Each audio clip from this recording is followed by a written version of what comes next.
बहुत समय पहले की बात है। विशाल नगर में राजा कृष्णदेव राय राज्य करते थे। उनके पास सब कुछ था, बस एक चिंता थी कि उनके घर कोई संतान नहीं थी। उनकी पत्नी सोमलता भी इस बात से बहुत दुखी थी। एक बार सोमलता अपने बाग में एक तालाब के पास टहल रही थी। वहीं एक सांप एक मेंढक को निगलने के लिए उसके पीछे पड़ा था और मेंढक टर्र टर्र की आवाज से अपने आप को बचाने की कोशिश कर रहा था।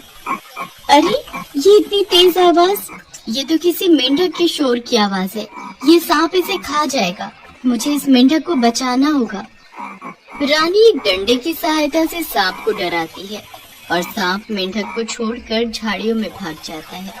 शुक्रिया रानी, आज तुमने मेरी जान बचाकर मुझ पर बहुत उपकार किया है।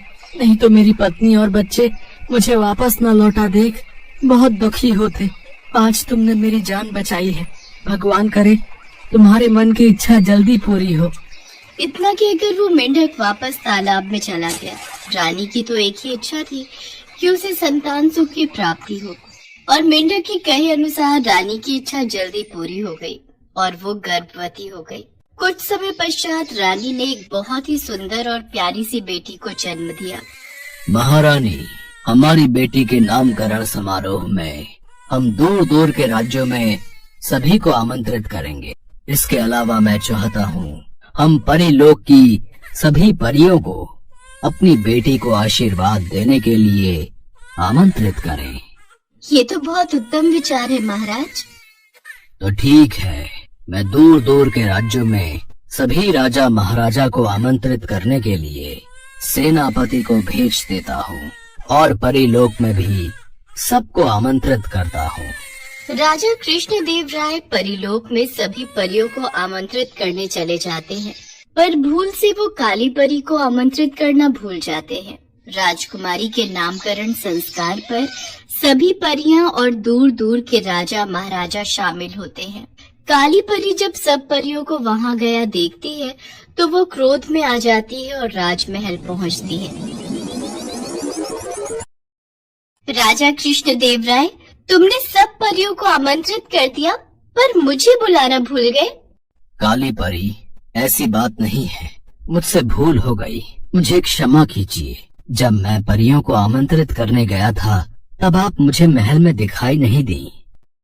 मैं कुछ नहीं जानती, इस भूल की कोई क्षमा नहीं है। तुमने मुझे आमंत्रित नहीं किया, मेरा अपमान किया, इसलिए मैं तुम्हारी बेटी को श्राप देती हूँ कि ये इसी समय काली हो जाए, इसका रंग काला हो जाए और कोई भी इसे पसंद न करे। नहीं नहीं काली परी, ऐसा मत करो। मेरी बेटी का इसमें कोई दोष नहीं। तुम मेरी फूल सी बच्ची को क्यों सजा दे रही हो? काली परी, मेरी भूल की सजा मेरी बेटी को मत दो, इसे श्राप मुक्त कर दो।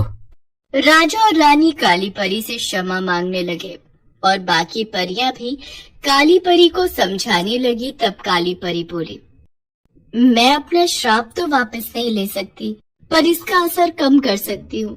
राजकुमारी का कालापन सिर्फ तभी दूर होगा जब कोई राजकुमार खुद राजकुमारी को इसी रूप रंग के साथ पसंद करेगा और उससे शादी करने के लिए कहेगा। उसी समय राजकुमारी वापस अपने रंग रूप में आ जाएगी। इतना कहते ही काली परी वहाँ से चली गई। राजकुमारी के नामकरण संस्कार की विधि संपूर्ण हुई और राजकुमारी का नाम काजल रखा गया।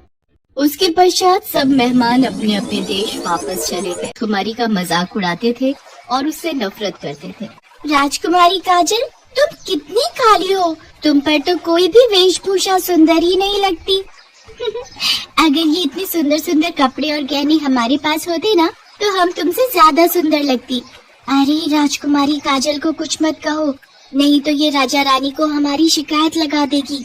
हमारे माता पिता ने मना करा है कि हम राजकुमारी के साथ ना खेलें, नहीं तो राजा रानी हमें सजा दे देंगे। चलो चलो, हमें इसके साथ नहीं खेलना।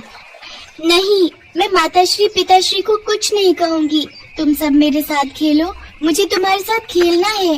रुको। राजकुमारी काजल की बात कोई भी सहेली नहीं सुनती। वो सब वहाँ से चली जाती हैं। राजकुमारी काजल रोती हुई महल में आती है। माँ, मेरा रंग काला क्यों है? मेरी कोई सहेली मेरे से बात नहीं करती, सब मुझसे नफरत करते हैं। चुप हो जा मेरी बच्ची। हमें कभी भी किसी की बात का बुरा नहीं मानना चाहिए। हम दूसरों को नहीं समझा सकते, पर हम अपने आप को तो समझा ही सकते हैं ना। इसलिए किसी बात को अपने मन पर मत लगाओ और तुम मेरे पास बैठो, मैं तुम्हें कहानी सुनाती हूँ। राजकुमारी काजल इसी बात को लेकर हमेशा दुखी रहती थी। धीरे धीरे समय बीता और राजकुमारी काजल बड़ी हो गई। राजा और रानी चाहते थे कि राजकुमारी का विवाह हो, पर राजकुमारी के काले रंग की वजह से सारे राजकुमार उससे रिश्ते के लिए मना कर देते थे। क्या करे महारानी, हमारी बेटी से कोई भी राजकुमार शादी के लिए हाँ नहीं करता। उसके काले रंग को देखकर सब राजकुमार उससे विवाह के लिए मना कर देते हैं। इस बात की चिंता तो मुझे भी सता रही है। काली परी के श्राप से कब और कैसे मुक्त होगी हमारी बच्ची, ये तो वक्त ही बताएगा। वैसे राजकुमारी काजल है कहाँ? आज वो सुबह से ही दिखाई नहीं दे रही। और कहाँ जाना है, अपना मन हल्का करने के लिए वो जंगल में शिकार पर निकली है। और तो कोई उसका साथी है नहीं, इसलिए वो अकेली ही अपने दुख को मन में दबाए मन बहलाने शिकार पर चली जाती है। अरे राजकुमारी काजल कहाँ गई? लगता है वो किसी जानवर का पीछा करते हुए आगे चली गई है। अब तो एक ही रास्ता है, हम यहीं नदी किनारे बैठकर उनका इंतजार करते हैं।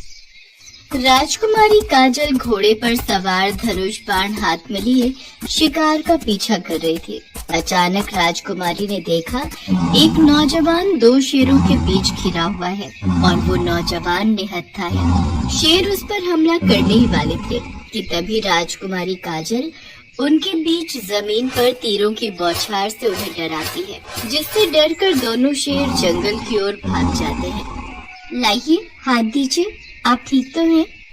जी शुक्रिया, बस थोड़ी सी देर हो जाती तो मैं इन दोनों का भोजन बन चुका होता। वैसे मेरा नाम जयचंद है, मैं पास के राज्य कुशलगढ़ का राजकुमार हूँ। और आपका परिचय? राजकुमारी काजल जयचंद को अपना परिचय देती है।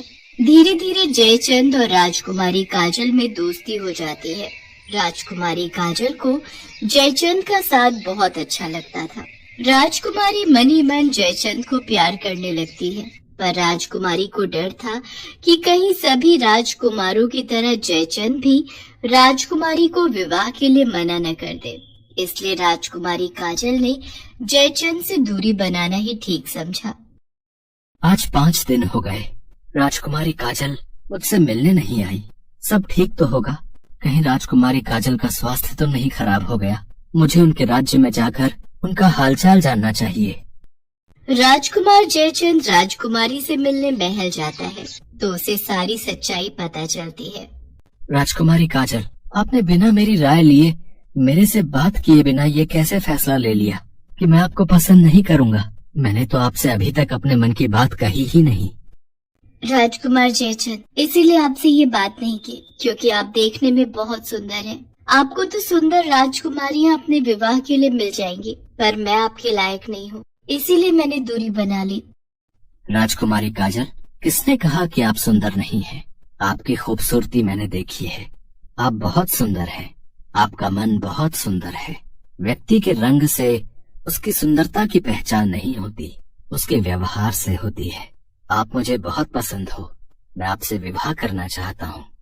राजकुमार जयचंद के इतने शब्द बोलते ही राजकुमारी काजल का रंग बदलने लगता है और वो वापस अपने रूप में आ जाती है। ये देखकर जयचंद और काजल दोनों ही चौंक जाते हैं। तभी राजा कृष्णदेव राय और रानी सोमलता काली परी के द्वारा दिए गए श्राप की पूरी बात उन्हें बताते हैं।